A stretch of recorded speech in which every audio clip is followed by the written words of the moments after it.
Hey everybody, this is George Brasher with Shakedown of Thunder Sports, and you're about to watch the two Irish brothers. Go Irish.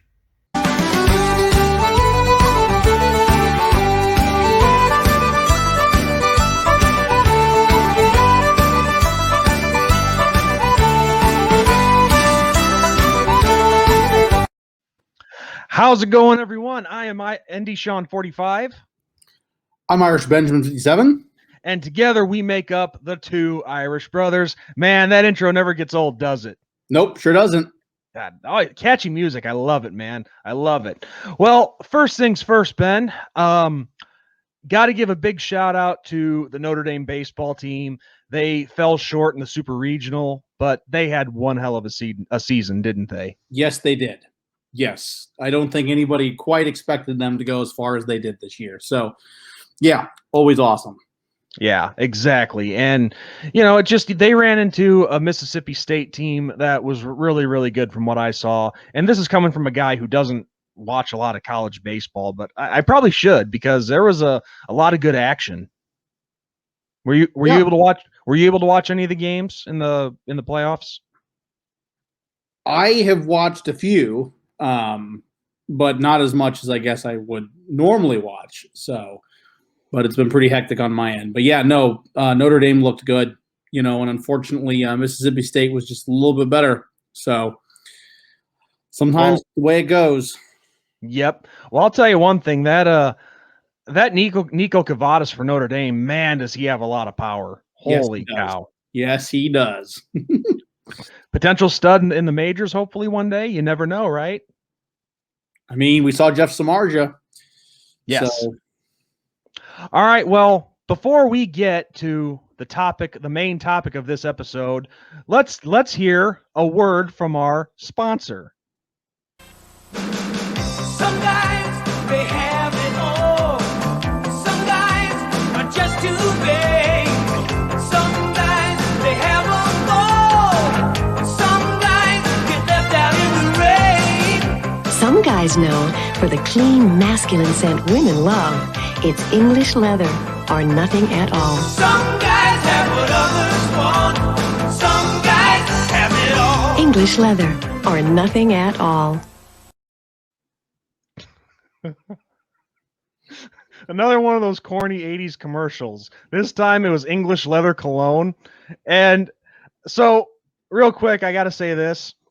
I was talking to my mother the other day, and apparently when her and my dad were dating, I guess he tried wearing English leather cologne. And apparently this, I don't know if this stuff is even being made anymore, but all I know is I guess he tried wearing English leather cologne while they were dating, and she hated the smell of that stuff. That's funny. Do you remember that stuff at all, Ben? Briefly, I remember it, but not much. No. I never wore it. I just remembered the commercial because that one was always humorous to me. But real quick, let's break down what was going on in that commercial. Okay, from the start, you saw the woman who was rowing the boat. The guy was laying down.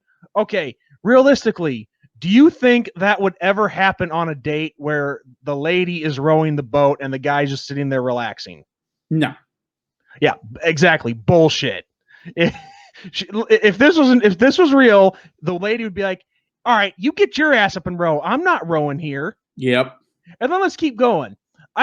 First off, the guy sitting at the table, the guy who's so vague, I could see that happening where a guy's focusing just on himself and whatnot. But let me ask you this question, Ben. When you and your wife were dating, did she ever throw flowers in your face because you wore the wrong cologne? No. Did she ever think about it? No. Okay, there's bullshit number 2. Bullshit number 3, the couple kissing, making out by their car in the rain. Okay, no. Nobody, no couple is going to make out in the rain. It starts raining. The first thing they're going to do is, whoa, it's starting to rain. Let's get the hell in the car. And not only that, the dude had the top open. He had the top open. No, you are not going to make out. Editing error.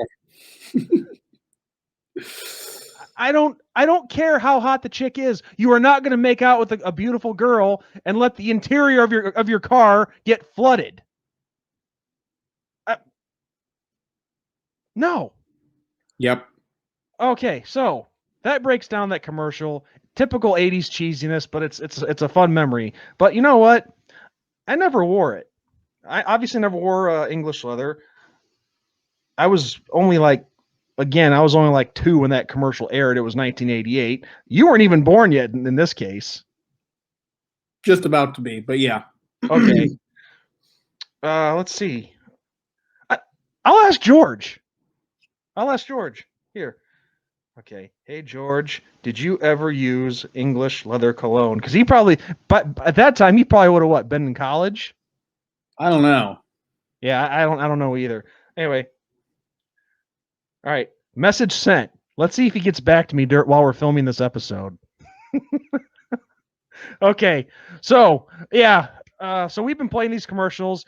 With that said, people, come on, give us some likes, hit that subscribe button. Let's see if Ben and I can't get a real sponsor for the show. That would be freaking awesome. I'm dead serious. I mean, yeah, I'm rolling with the sponsor thing that's playing these commercials, but hey, let's try to get a real freaking sponsor. The could you see that though? This is the Two Irish Brothers show brought to you by English Leather Cologne. Hey. No. But I will say this, though. You don't have to worry about it, Ben. You're married. Myself, George is actually calling me. Sorry, George. I'm going to have to call you back. But I will say this, though, and I'm pretty happy about this. I do have a lady friend that I'm talking to. And if she's watching, don't worry, baby. I will never wear English leather cologne. I have better class than that. I have better taste. So anyway, enough with the craziness. So let's get to the main topic of this video. Now, we may be, Ben, a little late to the party here on this one because this was announced a week ago that the playoff committee was announcing this. They're proposing a 12-team college football playoff. Yep. Now, when you first heard that, what was your thought on that? Super excited. Very, very, very, very excited. I don't understand why it took this long to even consider it. I think that a lot of the excuses that I've heard fans and people say are just absolute baloney. So I'm excited. I mean, there are so many positives to this, and to me, the positives outweigh the negatives. So I'm super stoked. Well, I'll tell you one thing. When I first saw the announcement of this proposal, I remember reading a Yahoo article years ago, and actually I think this was even before they started the current playoff system. We were still going with the BCS at the time. But I remember there was an article years ago that was written on Yahoo where they did the author did a proposed 16-team playoff of what it would look like. You seed the teams accordingly, and it's almost like we're kind of seeing that come to life with a 12-team. Yeah, and plus with the format that they have in place, I like what they're going to do. So real quick, I have it brought up here. Let's take a look at some of the. Let's take a look at the format and the stipulations and all that. So what it's going to call for is the bracket is going to include the 6 highest ranked conference champions plus the 6 highest ranked other teams as determined by the College Football Playoffs Selection Committee. right. There would be no limit on the number of participants from a conference, and no league would automatically qualify. All right. And I'm skimming over this. I'm not going to read the whole article. And we'll get to the pros and cons of this in just a second, but it's best to just lay it all out first. Under the proposal for a 12-team format, the 4 highest ranked conference champions would be seeded 1 through 4 and receive a first round bye. Teams 5 through 12 would play each other in the first round on the home field of the higher ranked team. And then this is the part that I like. The quarterfinals and the semifinals would be played in bowl games, and the national championship game would remain at a neutral site. Also, under this proposal, even if Notre, and this is a big thing that we're going to be talking about here in a second, even if Notre Dame is the number 1 team in the country, it cannot receive a bye or be seeded higher than number 5. The selection committee's top 25 is different from the seeding because the top 4 seeds go to the highest ranked conference champions. And then the rest just goes into dates and whatnot. So apparently the committee is meeting today and tomorrow in Chicago to discuss this. And from what I'm seeing here is this format could start to take place in 2023. So a lot sooner than we realize. Yeah. So that's the groundwork that we have so far. Now the time to actually discuss the format itself. So I guess I can throw the first shot in. I like the fact that they're going with 6 conference champions and 6 at-large teams, but obviously the one thing that us and other Irish fans have been talking about is that's BS that the top 4 seeds can only be 2 conference champions. Yeah. That's interesting. Especially with like what Notre Dame has in place with the ACC. So if people don't remember, when Notre Dame joined the ACC officially in football, quote unquote, part of the deal that they made with the ACC is that if they are the highest ranking team ACC wise, so say that Clemson wins the championship for the ACC, but Clemson is ranked 10th after that, and Notre Dame is ranked 5th, they would get the automatic bid at the time for the Orange Bowl that the ACC gets with the invites instead of Clemson. That was part of the agreement. So to me, it's like, well, then what happens to that agreement? Because now, you're saying that that agreement is null and void, basically. Yeah, pretty much. I just think in regards to that, I think the committee is way overthinking this. I mean, just quit trying to do too much. I mean, here's what I think should happen. Like I said, I like the idea of the 6 highest ranked conference champions, which, let's face it, normally that would mean all 5 Power 5 conferences and then the highest ranked Group of 5 conference. Normally, but that's just how it looks anyway. Right. But of course, we know surprises could happen. There could be another Group of 5 conference that was ranked higher. And then the 6 at-large bids. That's a perfect format. But when you're saying that only the top 4 conference champions can get those 1 through 4 seeds, that's not right. That really isn't. And it makes me wonder, and I'm not trying to play conspiracy theorist here, but could this be another way for the NCAA just to kind of force Notre Dame's hand into a conference? Yeah. I mean, like you said, if the highest seed that Notre Dame could get is number 5, then that's, there's only one way for them to go, and that's down as opposed to up in that situation. So, and I just think that, you have your field set, the 6 highest conference champions, 6 at-large bids. Why not just have that be your field and then seed them 1 through 12, and regardless of who's a conference champion and who's not? I mean, even this says a lot. Even Paul Feinbaum said that this wasn't fair to Notre Dame, and that says a lot. It says a whole lot. Now, granted, if you actually listen to what he said and read what he said, it was a half-ass defense of us. But the fact is that he actually said it's not fair to Notre Dame, which is something that he probably never would have said before. Right. Well, I mean that. And the other thing is, you get teams that put themselves in a very, very good position, and then they're not in a good position because of the said rules.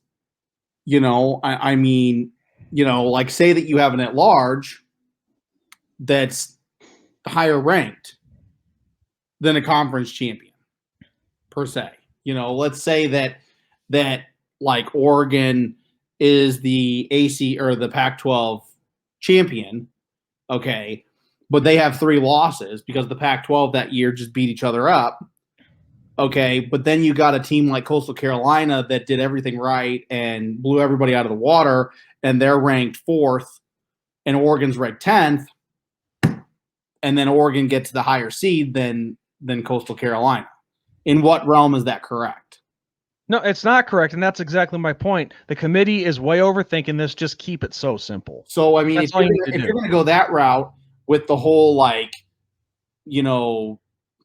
conference champions and stuff, then I don't even know. I mean, I don't even know how you would do rankings, because it kind of makes the rankings pointless to a point, Kind of. Yeah, I don't know. But here, and like you said, it's crap that Notre Dame gets the axe basically immediately. I mean, 5th automatically. I mean, so. And I'm not trying to play dumb here, but what about all the other independents? I mean, Right. Look, I get it. Notre Dame is the number one independent. Yeah, they're the number one independent. They're a premier brand that everybody's But I mean, look at what Brigham Young did this year. Yeah. And they're independent. I mean, they are an independent now. They're not in a conference like they once were. Well, that's my point. You got other teams in that independent realm, like Brigham Young, like Army, like Liberty, who's been playing some pretty good football for for what it is, for the kind of school they are. The other independents, I think UConn is now an independent, and from what I'm hearing, they don't program anymore. Yeah, you beat me to the punch. And then I think New Mexico State is an independent. I don't have the list there right in front of me, but they're not thinking of the other independent schools as well. And Brigham Young, on any given year, they can make a little run for it. So who knows? But I will say this though: there would be some pros and cons. Oh, there's major pros and cons to this. I was going to say for Notre Dame in this situation. Notre Dame. Yeah, for Notre Dame in the situation. Obviously we just discussed the cons. They can never get that first round bye. But at the same time, if you're that number 5 seed, you get to play the number 12th seed at home. And plus, if you get that bye, you get that means what, like a 5-6 week wait to play somebody? Yep. So when comparing to play your last game being Thanksgiving weekend, you don't have to play in a conference championship, and you get to play that 12th seed at home. Yeah.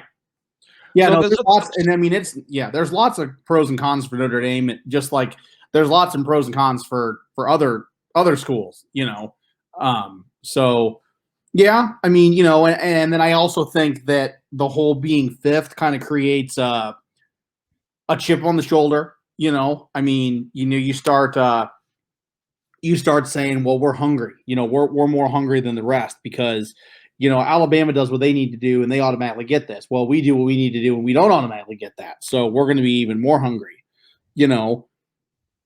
So it'll be interesting to see what the committee decides with all of this, because that the whole Notre Dame situation will definitely be brought up, and not just like Notre Dame, like we said, but Brigham Young and Navy, whoever that could be an independent that makes a deep run. Yeah. Well, Navy's in the American now. It's Army that's independent. Army's independent. So the only one left is Army, yeah, because Air Force is in Mountain West. So yeah, and then the next part that I like here is, like I said already, the first round being at the team's own campuses.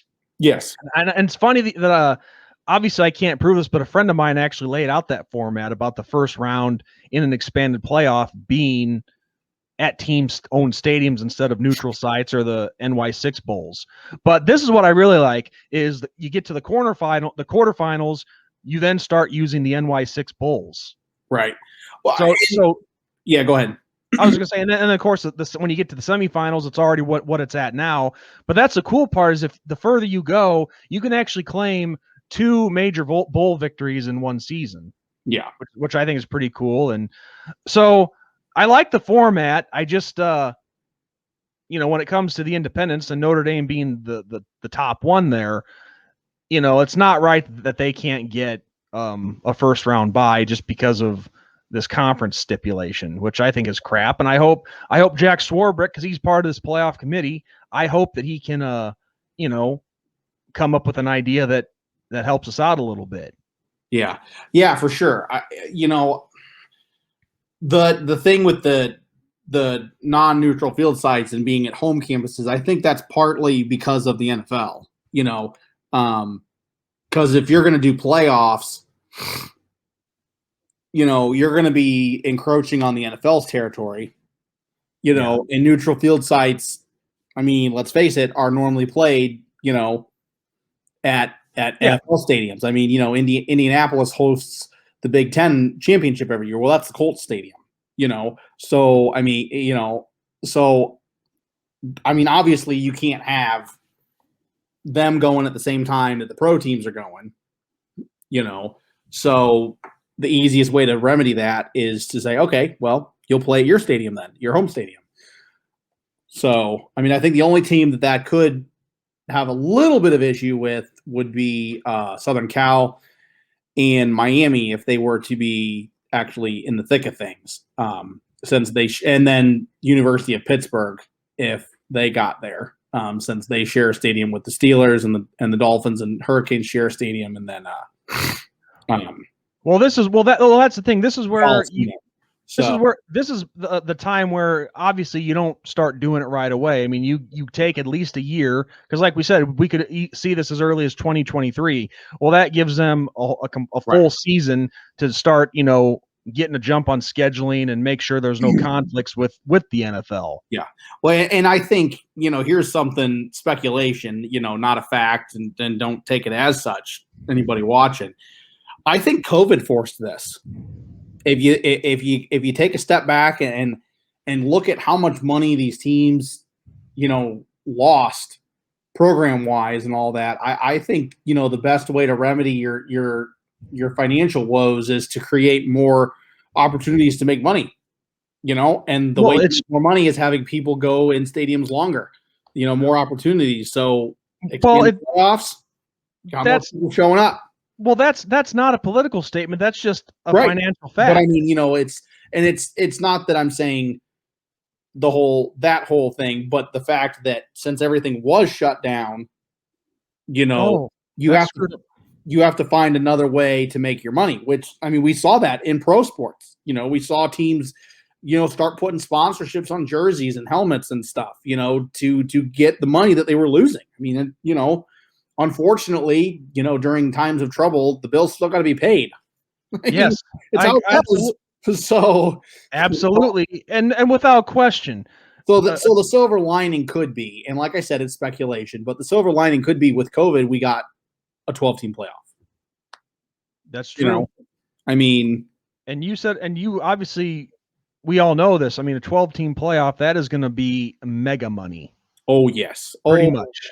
Oh yes, and it's basically a license to print money. Yeah, and I've heard the complaint. Well, that they're student athletes and where they're going to find the time and all that. Well, people forget that. I mean, okay, we have this thing called the NCAA tournament that these guys literally miss weeks and weeks of school to go play in. So if that's the concern, that shouldn't be a concern, because there are lots of other sports throughout college sports that guys miss way more time than these football players are missing. Well, it doesn't matter. It doesn't matter because I know and have met a few student athletes, maybe not necessarily at major schools like, here in the FBS level, but I can tell you this much.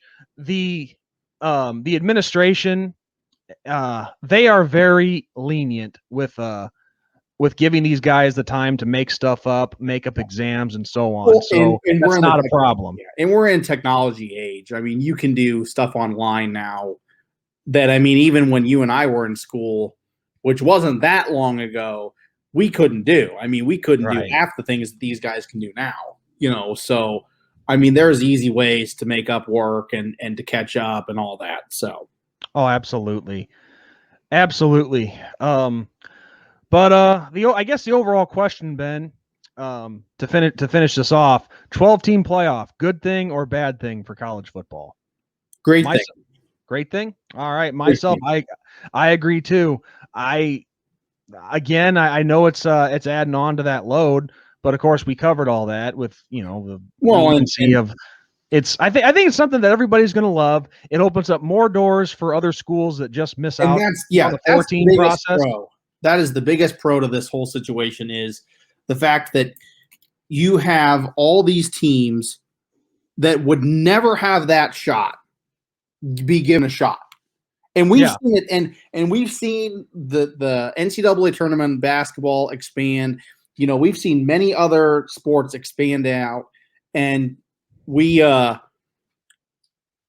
see these little teams that get hot at the right time and make noise and go deep and become the Cinderella story. Could you imagine, like what happened with Alabama and Utah in the Sugar Bowl? Utah just blowing Alabama out of the water and shocking the world, a few years ago. Could you imagine seeing like Liberty do something like that? That'd be the talk be crazy for weeks, Probably so years. that opportunity to be there. Would it happen? Maybe not, but it could happen. It could potentially happen. Well, the bottom line is this: a format like this, there's no more complaining now. Yeah, There's 12 spots. If you don't make it, you have nobody to blame but yourself. Yep. You got plenty of opportunities. Yep. Of course, the only thing I don't like is that the Irish can never be a number 1 seed in this format. Could that change possibly? Yeah. Nothing's been official yet. I don't like that, but it doesn't matter. You got to win every time you step out on the field, or try to win anyway. So it's kind of a moot point when you think about it, but it's still kind of BS. But the bottom line is we're on the verge of potentially getting that major expansion that everybody's wanted, mostly everybody anyway. So I think this could definitely be a good thing for college football. And look, if Notre Dame does join a conference full time because of this, okay, whatever. I'm not going to stop loving them. No. I just, I don't think it's really necessary. I guess it just depends on how big you think that first round bye will really be for you. Yeah. Which like I said earlier, that actually can either hurt a team, be good for a team, or it can hurt a team sometimes not playing for so long. Yeah. So I guess it's just, we go through the motions and see what happens. Yeah. But the bottom line is Notre Dame's independence can be safe depending on which route they want to go. Yeah. Oh yeah, for sure. And like you said, it doesn't matter where Notre Dame's at, conference wise or non-conference wise. Not going to quit liking them. And if somebody leaves the fan base because of that, then you were never a fan anyway. That's the way I look at that. Exactly. So, well, Ben, I think we've covered everything that we've had to cover about this topic. One last thing I do want to get in for our buddy Bob Walker.